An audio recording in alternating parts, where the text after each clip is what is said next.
Hello student, फिर से स्वागत आपका। हमारा जो टॉपिक चल रहा था वेक्टर, उसी पे हम आगे करने वाले हैं। एक अच्छा सा इंटरेस्टिंग सा रिजल्ट करने वाले हैं। ओके, एक छोटा सा वीडियो है, आप लास्ट तक देखिए, आपको बहुत कुछ समझने के लिए और स्पेशली कंपटीशन एग्जाम में आपको हेल्प होने वाली है।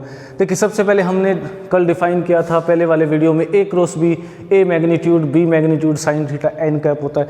यानी एक ऐसा वेक्टर होता है जो ए और बी के परपेंडिकुलर, इस प्लेन के परपेंडिकुलर आएगा, normal to this one, right, जिसका मैग्नीट्यूड वाला पार्ट ये है, डायरेक्शन ये है। अब देखिए, एक्चुअल में ए क्रॉस बी का मतलब क्या है, ये भी हमने डिस्कस किया था कि ए वेक्टर है, ये बी वेक्टर है। अगर मैं ये पैरेललोग्राम बना दूँ, ये अपोजिट साइड होगी, तो अगर इसकी बात करते हैं हम, ए क्रॉस बी एक वेक्टर है, तो ऐसा वेक्टर है जो परपेंडिकुलर है, और एरिया की भी डायरेक्शन जब हम लेते हैं तो परपेंडिकुलर लेते हैं। ये क्या होगा, एरिया ऑफ पैरेललोग्राम को रिप्रेजेंट करेगा, राइट। ए लिख देता हूँ। अगर मान लो मैं ट्राइंगल लेता हूँ तो हाफ हो जाएगा, half of area of a cross b. अगर ए और बी क्या है, उस पैरेललोग्राम की साइड को रिप्रेजेंट कर रहे हैं, दो वेक्टर ऐसे हैं। अब बात करते हैं, देखिए हमने एक और रिजल्ट डिस्कस किया था कि जब हमने डॉट प्रोडक्ट किया था तो हमने देखा था कि ए डॉट बी क्या है, एक स्केलर क्वांटिटी है। इसमें इसकी डायरेक्शन खत्म, इसकी डायरेक्शन खत्म, दोनों ही खत्म। यहाँ पे दोनों की डायरेक्शन तो खत्म नहीं होती, एक नई पैदा हो जाती है, वो क्या है, परपेंडिकुलर है। ओके, तो ए डॉट बी को लिखा हमने, तो ये क्या था, ए मैग्नीट्यूड बी मैग्नीट्यूड और कोस थीटा। अगर मान लो मैं ऐसे लिख दूँ, इसको स्क्वायर कर देता तो क्या बन जाएगा, यानी मैग्नीट्यूड है, स्क्वायर का मतलब ही मैग्नीट्यूड है। आप वैसे लिख दे सकते हैं, अपने कोई दिक्कत नहीं है। तो ए डॉट बी मैग्नीट्यूड, क्योंकि ये तो एक नंबर है, नंबर का स्क्वायर ऐसे लिख दो, चाहे मॉडुलस लिख दो, बात एक ही है पॉजिटिव के लिए। तो ये बन गया a magnitude square b magnitude square और कोस स्क्वायर थीटा। क्या हम ए क्रॉस बी का भी स्क्वायर कर सकते हैं? सोचने वाली बात है कि ये सर वेक्टर है, क्या हम स्क्वायर कर सकते हैं? बिल्कुल कर सकते हैं। कैसे लिखूंगा मैं, ए क्रॉस बी मैग्नीट्यूड लिखना चाह रहा हूँ, राइट, और मैग्नीट्यूड लिखूंगा, इसका मतलब इस पे स्क्वायर लगा देता हूँ, या मैं इसको इस फॉर्म में लिख दूँ तब भी गलत नहीं है। वो स्क्वायर का मतलब क्या, देखिए ए क्रॉस बी क्या है, एक वेक्टर आया, और स्क्वायर का मतलब उस वेक्टर को खुद से इनटू किया। देखिए हमने ये पढ़ा था ना कि ए डॉट ए क्या होता है, ए का मैग्नीट्यूड स्क्वायर होता है, यानी स्केलर बन जाता है। अब मैं क्या कर रहा हूँ, a cross b dot a cross b कर रहा हूँ, तो एक स्केलर क्वांटिटी बन गई, और उसका स्क्वायर भी स्केलर ही होगा। और स्केलर यानी ये कांस्टेंट है, कांस्टेंट का स्क्वायर हम इजीली कर सकते हैं। तो कभी भी कंफ्यूजन नहीं होना कि ए क्रॉस बी का स्क्वायर ये क्या लिखा है, ये क्या मतलब है, इसका कोई मतलब नहीं। सीधी सी बात है, एक वैल्यू उसका स्क्वायर कर रखा है, कैसे कैलकुलेट करूँगा मैं इसको। ए क्रॉस बी कौन सा है, a magnitude b magnitude sine square sine theta और एन कैप, यानी इसका हमें क्या कर देना है, स्क्वायर कर देना है। क्योंकि ये वेक्टर है तो ये खुद से ही इंटू होगा, खुद से होगा तो भैया ये तो कांस्टेंट नंबर्स हैं, और ये बन जाएंगे हमारे पास, यानी मैं लिख सकता हूँ ए क्रॉस बी का स्क्वायर विल बी, ओके, यहाँ से लिख रहा हूँ ए मैग्नीट्यूड, यही होगा ए का स्क्वायर, क्योंकि कांस्टेंट है, कांस्टेंट का तो स्क्वायर डायरेक्ट ही होता है, मैग्नीट्यूड स्क्वायर, बी का मैग्नीट्यूड स्क्वायर है, साइन का स्क्वायर है, और बचा अब एन का स्क्वायर। देखिए ए डॉट ए, ऐसे ही एन कैप विल बी 1, क्योंकि यूनिट वेक्टर है और इसकी वैल्यू होगी 1। तो इसका मतलब हमने स्क्वायर कर दिया किसका, ए क्रॉस बी का। ये कंफ्यूजिंग वन है कि हमें पता नहीं, ये एक्चुअल में मॉडुलस ही है। A cross B co dot कर दिया, यानी एक वेक्टर आया, कौन सा, एक्स के परपेंडिकुलर, उसी से इंटू कर देंगे, तो ए का मैग्नीट्यूड स्क्वायर। तो ये लिख रहा हूँ या ये लिख रहा हूँ, दोनों एक ही बात है। अच्छा, क्या मैं इस रिलेशन को डॉट में बदल सकता हूँ क्या? सोचिए, अगर क्रॉस और डॉट में रिलेशन करना हो तो क्या बन सकता, बिल्कुल कर सकता हूँ, क्योंकि डॉट में क्या है, साइन कोस स्क्वायर है, और यहाँ साइन स्क्वायर है, तो साइन को तो कोस में कर सकते हैं, कर दीजिए।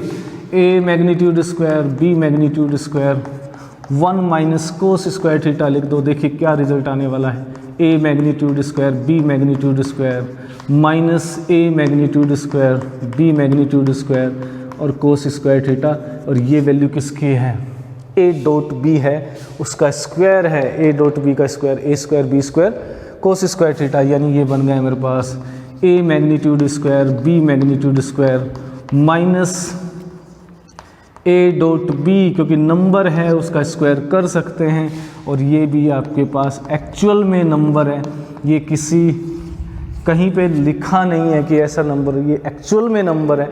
क्यों? क्योंकि ये मॉडुलस को रिप्रेजेंट कर रहा है, और मॉडुलस क्या होता है? कांस्टेंट है, पॉजिटिव वैल्यू। ये आपके पास रिलेशन आ गया। आप ऐसे लिख रहे हो या ऐसे लिख रहे हो, ए क्रॉस बी करके स्क्वायर कर रहे हो मैग्नीट्यूड लेके, ए मैग्नीट्यूड बी मैग्नीट्यूड और माइनस ए डॉट बी का मैग्नीट्यूड, क्योंकि हम मैग्नीट्यूड यूज़ करने के आदी है ना, वेक्टर के अंदर तो मैग्नीट्यूड ही होना चाहिए, इसलिए ये भी लिख सकते हो।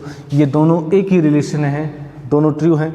इसी को हम लैग्रेंज इक्वेशन, लैग्रेंज रिलेशन बोलते हैं, जो ए क्रॉस बी को ए डॉट बी से रिलेट करता है। क्या मैं इसको ऐसे भी लिख सकता हूँ? ये स्क्वायर है डिटर्मिनेंट की फॉर्म में, yes, a b, a magnitude b magnitude, a magnitude b magnitude, और यहाँ पे आ जाएगा ए डॉट बी, ये आ जाएगा ए डॉट बी, बिल्कुल लिख सकते हैं। देखिए ये क्या बनेगा, इसका स्क्वायर माइनस इसका स्क्वायर, और ये किसकी वैल्यू है? ए क्रॉस बी का स्क्वायर। और ये बहुत से कंपटीशन एग्ज़ाम में पूछा हुआ है और बार बार पूछते हैं कि यहाँ पे जैसे कोई वैल्यू दे देंगे के और बी, जो भी, कि ए क्रॉस बी की वैल्यू ये है। जैसे आपको मान लो क्वेश्चन ये दे दिया हो कि इफ़, मैं यहाँ छोटा सा कर रहा हूँ, a cross b is 1/2, a magnitude b magnitude are 1 each, okay. तो फाइंड करना ए क्रॉस बी का स्क्वायर क्या होगा, बता दो। तो अब देखिए स्क्वायर करना है मतलब मैग्नीट्यूड लेना। ए क्रॉस बी हमें पता है a magnitude b magnitude minus a dot b का स्क्वायर, अभी हमने प्रूव किया, और ये बन जाएगा 1 माइनस 1/2 का स्क्वायर, यानी 3/4 आ गया। This is the answer, okay. थोड़ा सा कंजेस्टेड हो गया, कोई बात नहीं, हमें छोटा सा क्वेश्चन मिला, हमने कर लिया। तो ये सबसे इम्पोर्टेंट रिजल्ट है आपके लिए कि ए क्रॉस बी का स्क्वायर हो सकता है क्या? बिल्कुल होगा। जब भी इसका स्क्वायर करेंगे, स्क्वायर का मतलब हो गया उसी वेक्टर को उसी से इनटू करना है। और जब कौन सा? डॉट वाला, और डॉट वाले में डायरेक्शन नहीं होती, और जब डायरेक्शन नहीं होती क्वांटिटी हो गई स्केलर, स्केलर मतलब कांस्टेंट, कांस्टेंट का स्क्वायर पॉसिबल है। This is very important result that I discussed today. और एक दो रिजल्ट करते हैं। ए क्रॉस बी प्लस सी, बी क्रॉस इसकी वैल्यू क्या होगी, और एक लिया है कि ये दोनों अगर, तो मैं आपको जो इसमें इस क्वेश्चन की हेल्प से बताना चाह रहा हूँ वो ये है, देखिए कि ए क्रॉस बी प्लस, जिसको हम डिस्ट्रीब्यूटिव प्रॉपर्टी बोलते हैं, डिस्ट्रीब्यूशन हो जाएगा, क्रॉस कर रहे हैं किसका? Sum of two vector first second. तो हमें क्या करना होता है? इसका मतलब हमें इसको लिख सकता हूँ ए का बी से क्रॉस प्लस ए का सी से क्रॉस। डिस्ट्रीब्यूशन होता है, क्रॉस में भी होता है और डॉट में भी होता है, राइट। तो ए डॉट बी प्लस सी था, तब भी हमने किया था, वो कांस्टेंट आ गए, यहाँ पे नए नए वेक्टर आ गए। कौन से में? बी प्लस सी और ए, ये दोनों एक प्लेन में है, ये उसी प्लेन में है, तो एक परपेंडिकुलर वेक्टर आएगा। ऐसे ही देखिए नेक्स्ट को क्या लिखेंगे? B cross c plus a plus c cross, this is cross, this is positive, a cross b, a plus b sorry, तो ये बन जाएगा b cross c plus b cross a plus c cross a plus c cross b. अब देखिए एक चीज़ और ध्यान रखना, अगर आप क्रॉस कर रहे हो तो इनको ऑर्डर में लिखना, बी सी बी ए सी बी, क्योंकि डायरेक्शन है, एक डायरेक्शन बाहर हो सकती है, एक डायरेक्शन अंदर हो सकती है, वो डिपेंड करेगा। तो हम जब करेंगे, देखिए a cross b, b cross a, क्या कर सकता हूँ मैं? ए क्रॉस बी, इसको लिख सकता हूँ मैं माइनस ए क्रॉस बी, क्योंकि डायरेक्शन मैंने अपोजिट कर दी, डायरेक्शन अपोजिट कर दी तो फर्स्ट आएगा, ये सेकंड, ये हमने डिस्कस किया था, प्लस ए क्रॉस सी, और देखिए c cross a minus a cross c, इसको भी डायरेक्ट क्या कर दिया? Negative direction, b cross c, इसकी opposite direction c cross b है, यानी बी क्रॉस सी, और ये सब कैंसिल हो जाएंगे और आपके पास क्या आ जाएगा? जीरो वेक्टर आएगा। ध्यान रखना क्योंकि ये सारे वेक्टर थे, सबका सम डिफरेंस था, जीरो वेक्टर आएगा। अब कुछ एग्ज़ाम में, टेक्निकल एग्जाम में होते हैं जहाँ पे कंपटीशन की बात होती है, वो पूछ लेते हैं कि जीरो मैग्नीट्यूड जीरो होगा, वेक्टर जीरो होगा, लाइक दैट, तो वो कन्फ्यूजन नहीं होना चाहिए। ये तो गया आपका फर्स्ट। सेकंड देखिए एक और छोटा सा कंसेप्ट इसमें छिपा हुआ है, a cross b is c cross d, a cross c is equal to b cross d, then prove a minus d is parallel to, a minus d is parallel to b minus c, और अगर किसी को parallel बताना है यानी एक ही direction है तो दोनों का क्रॉस 0 होगा। आप देख लीजिए ये ए था मेरा वेक्टर, ये वेक्टर बी होता है, तब हम क्रॉस करते हैं थीटा। अगर मैं ए और बी एक ही डायरेक्शन में कर देता हूँ, ओके, ये पैरेलल मान लो, कहीं भी कर दो एक ही डायरेक्शन, तो इसका मतलब जितने भी वेक्टर हैं उनके बीच में एंगल क्या होगा 0 और साइन 0 क्या हो जाएगा 0। इसका मतलब सिंपल सा हमें बताना कि इसकी वैल्यू 0 आनी है, तो इनका क्रॉस करके 0। अब क्रॉस करना है तो देखिए डिस्ट्रीब्यूटिव लगा रहे हैं, जो ऊपर लगा रहे थे b minus c minus d cross b minus c, okay, distributive law, इसके साथ कर दिया, हमने इसके साथ कर दिया, क्रॉस है, okay. Now this is a cross b minus a cross c minus d cross b minus d cross c.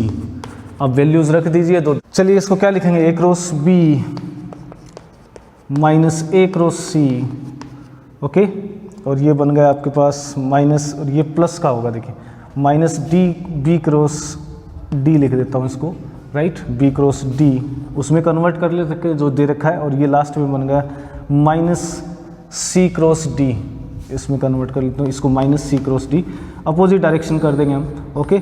अब देखिए ए क्रॉस बी किसके इक्वल है, सी क्रॉस डी के, यानी ये और ये 0 हो गया, एक पॉजिटिव है नेगेटिव। ए क्रॉस सी कितना है, बी क्रॉस डी, ये भी 0 हो गया, यानी क्या आ गया आपके पास 0 वेक्टर। अगर दो का क्रॉस प्रोडक्ट 0 वेक्टर आ रहा है तो इससे हम क्या रिजल्ट निकाल सकते हैं, इससे मैं कह सकता हूँ कि a minus d vector is parallel to b minus c vector. तो दिस इज़ द कन्फ्यूज़न जो था आपका, आई होप वो आपका दूर हो गया होगा कि क्रॉस करते हैं कैसे करते हैं, क्या करना है, कुछ नहीं है। क्रॉस का मतलब सिंपली वही करना है। डॉट में हमें एक फ़ायदा हो जाता है कि वहाँ पे डायरेक्शन का ध्यान ही नहीं रखना होता है, तो वो एक नंबर की तरह होता है, सीधा स्क्वायर क्यूब जो भी करना होता है नंबर का कर सकते हैं, कोस्टेंट का। I hope you got the concept.